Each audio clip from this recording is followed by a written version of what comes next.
Bonjour à toutes et à tous, bienvenue pour ce cours sur l'enseignant en activité physique adaptée, comprendre ce qu'est un enseignant ou une enseignante en activité physique adaptée. Alors, je me présente, je suis Charles Guignon, enseignant APA de formation et chargé de projet à la SRAE Nutrition. Alors, avant de commencer à dérouler les diapositives, je vous fais une seule petite promesse, c'est d'essayer de répondre à vos interrogations sur le métier d'enseignant en activité physique adaptée. Donc, pour commencer, nous allons nous accorder sur certains termes. Pourquoi? Parce que autour de l'activité physique, pour les patients, dans un objectif, pardon, de santé, euh, vous pouvez entendre beaucoup de termes. Le premier, vous avez sûrement entendu parler, c'est le sport santé. Alors, le sport santé, c'est une activité physique sportive au sein d'une association, d'un club, d'une fédération sportive qui a pour but de mettre, on va dire, au centre de l'activité sportive, le bien-être, le plaisir de pratiquer pour sa santé, pour prendre soin de sa santé et non dans un objectif de compétition. Dans le même terme, vous avez le sport sur ordonnance qui met en lumière la prescription d'activité physique, la prescription d'activité sportive du médecin pour son patient, pour qu'il pratique une activité sportive dans un club, dans une association, de manière régulière. Mais c'est un petit peu la même chose. Vous avez aussi le sport. Alors le sport, c'est une activité physique parmi tant d'autres, vous le savez, mais le sport, c'est une activité sportive codifiée en fonction de certaines règles et qui se déroule dans un environnement bien précis.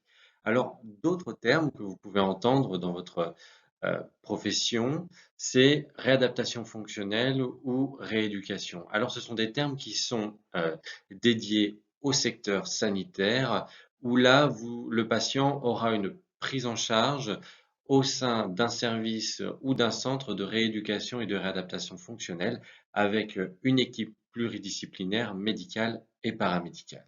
Et enfin, vous avez le terme exercice physique. Alors, vous l'avez peut-être entendu, celui-ci, dernièrement, lors du premier confinement, beaucoup de personnes se sont mis à l'exercice physique, c'est-à-dire qu'ils ont fait des exercices de renforcement musculaire, type musculation, avec un nombre de répétitions donné, une intensité et un mouvement bien précis à réaliser. Ce sont des exercices physiques.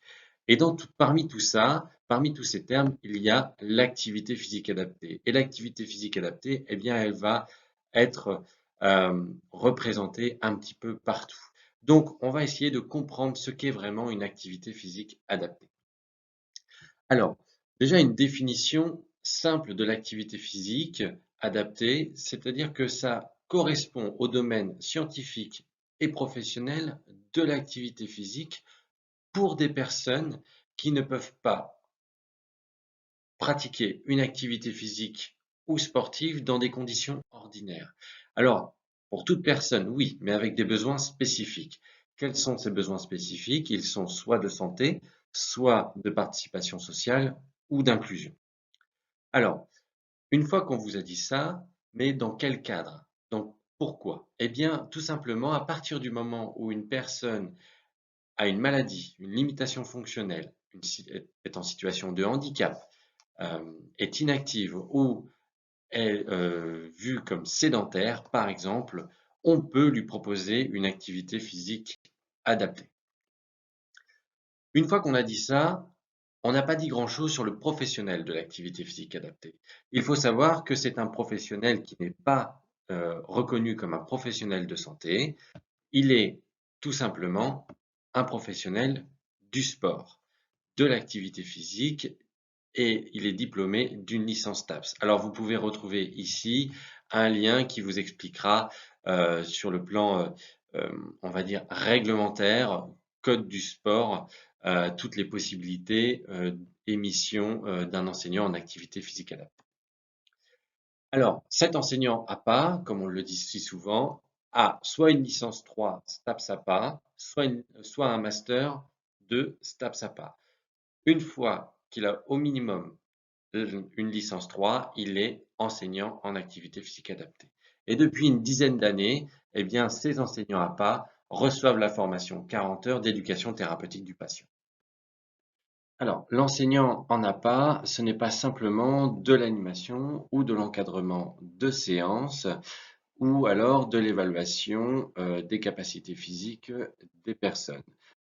Son cœur de métier est le suivant, c'est d'intervenir bien évidemment dans des environnements et des conditions, qu'elles soient techniques, matérielles ou réglementaires, favorables à la pratique d'une activité physique régulière.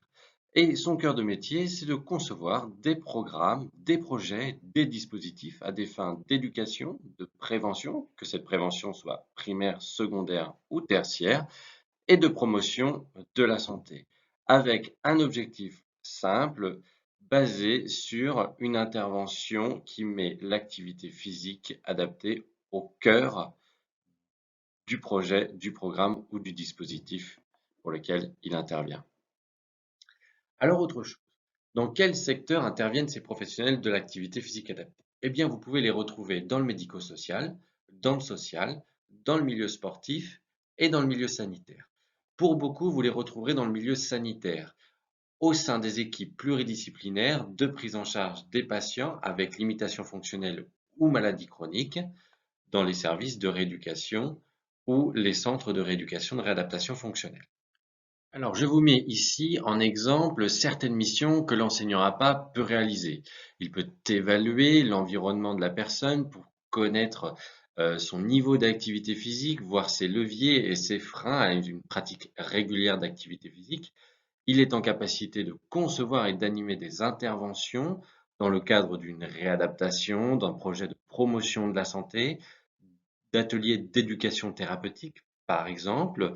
Il peut évaluer les capacités physiques de la personne et je vous mets également en diapo suivante d'autres missions que vous pourrez retrouver et lire à tête reposée.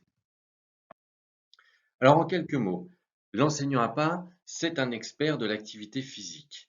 Il est capable d'encadrer des séances d'activité physique, de co-construire des projets personnalisés pour la personne en fonction de ses envies, de ses besoins, mais également de ses limitations. Également capable de réaliser un diagnostic éducatif, d'évaluer ses séances, mais aussi son dispositif, son projet. Et puis, évidemment, comme tout nouveau métier, il est en demande de collaboration. Et la collaboration la plus importante pour les enseignants APA aujourd'hui, c'est une collaboration médicale et paramédicale, donc avec des médecins généralistes, spécialistes, mais également des professionnels paramédicaux comme les kinés, ergo, psychomotriciens, par exemple, et infirmiers. Alors maintenant, eh bien, dès lors que vous souhaitez parler d'activité physique, dès lors que vous avez envie de collaborer, de mettre un projet en place autour de l'activité physique, n'hésitez pas à faire appel aux enseignants APA. Vous pouvez retrouver leurs coordonnées sur Cartonut, sur le site de la sraenutrition.fr, mais également sur le site onyva-pays-de-la-Loire.fr. C'est un dispositif régional de prescription d'activité physique pour les malades chroniques en Pays de la Loire et vous avez une cartographie de l'offre d'activité physique où beaucoup d'enseignants APA y sont référencés. Merci, j'espère vous avoir éclairé sur le métier d'enseignant en activité physique adaptée, d'avoir réussi à répondre à certaines de vos interrogations. Et puis, si vous avez toujours quelques questions, n'hésitez pas à revenir vers moi et nous échangerons volontiers sur le métier et les missions d'un enseignant ou d'une enseignante en activité physique adaptée. Je vous remercie, à bientôt.